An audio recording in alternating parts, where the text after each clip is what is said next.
Well, good morning, everybody. Here we're on a Sunday morning, and yeah, I'm gonna miss all you guys today.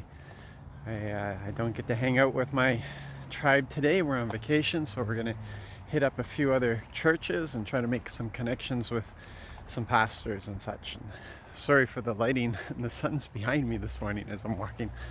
Um, we've we read through Nahum this morning, the prophet Nahum.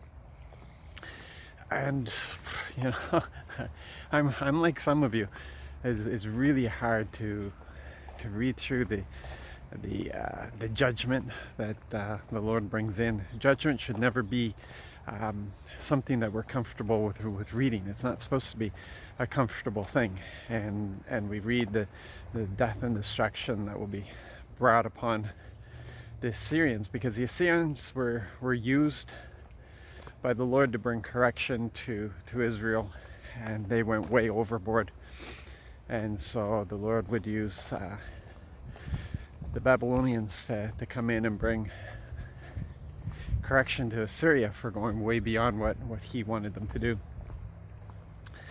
So we get uncomfortable with that, or many of us do, and there are those who seem to be very gleeful over the idea of the world getting what it's coming to them. That's the attitude, and it's a terrible attitude because it's just a wrong attitude. It's not the heart of Christ. Jesus wept over Jerusalem. he was about to be arrested and tried and then crucified in that city, a city where killed so many prophets. And instead of calling down judgment on them, he wept over them and said, "If only you knew, if only you knew." Was the tears that he shed over it. And again, there's so many examples, but the prophet or the disciples who wanted to bring down the fires of heaven on the cities that had rejected. And Jesus turns on them and says, "You guys don't get it. I didn't come to take life. I've come to give life. I've come to save." And yet we think that we're representing him when we're pronouncing these judgments and stuff. And it's all almost with a gleeful thing instead of with tears in our eyes. It's we don't want to see the destruction of this world. We want to see its salvation. And this is what we find in the first chapter of Nahum as this pronouncement is coming in. The Lord also reminds us that he loves those who turn to him. He looks after those who turn to him. That's his heart. That's his tenderness. Those who have gone into rebellion, it's unfortunately the judgment that's coming is really as a result of the rejection of the one who sustains us. It's the rejection of everything that's holy and righteousness about our God.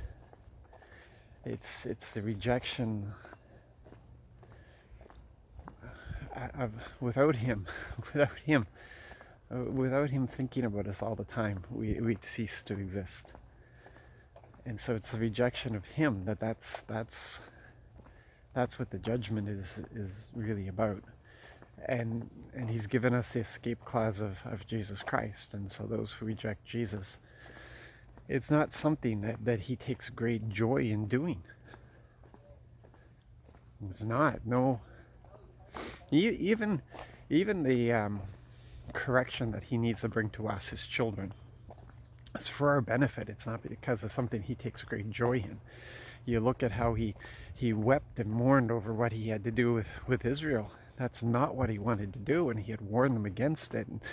And he was supposed to kick them out of the land at the first breaking of the law. But it was centuries and centuries and prophets after prophets that he sent in, and he did everything he could to call them back to that relationship. And they persisted in it. And it's like when a parent knows that they have to correct a child, No parent takes joy in bringing correction to their child. But they know that if they don't, they'll end up with a spoiled child. And their life will be ruined. They will have more issues from a lack of correction than with a life filled with correction.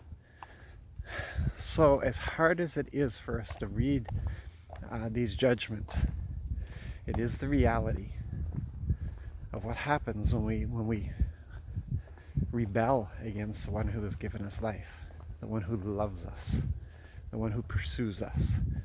And this judgment is not a surprise. Look at how much time he's been giving us.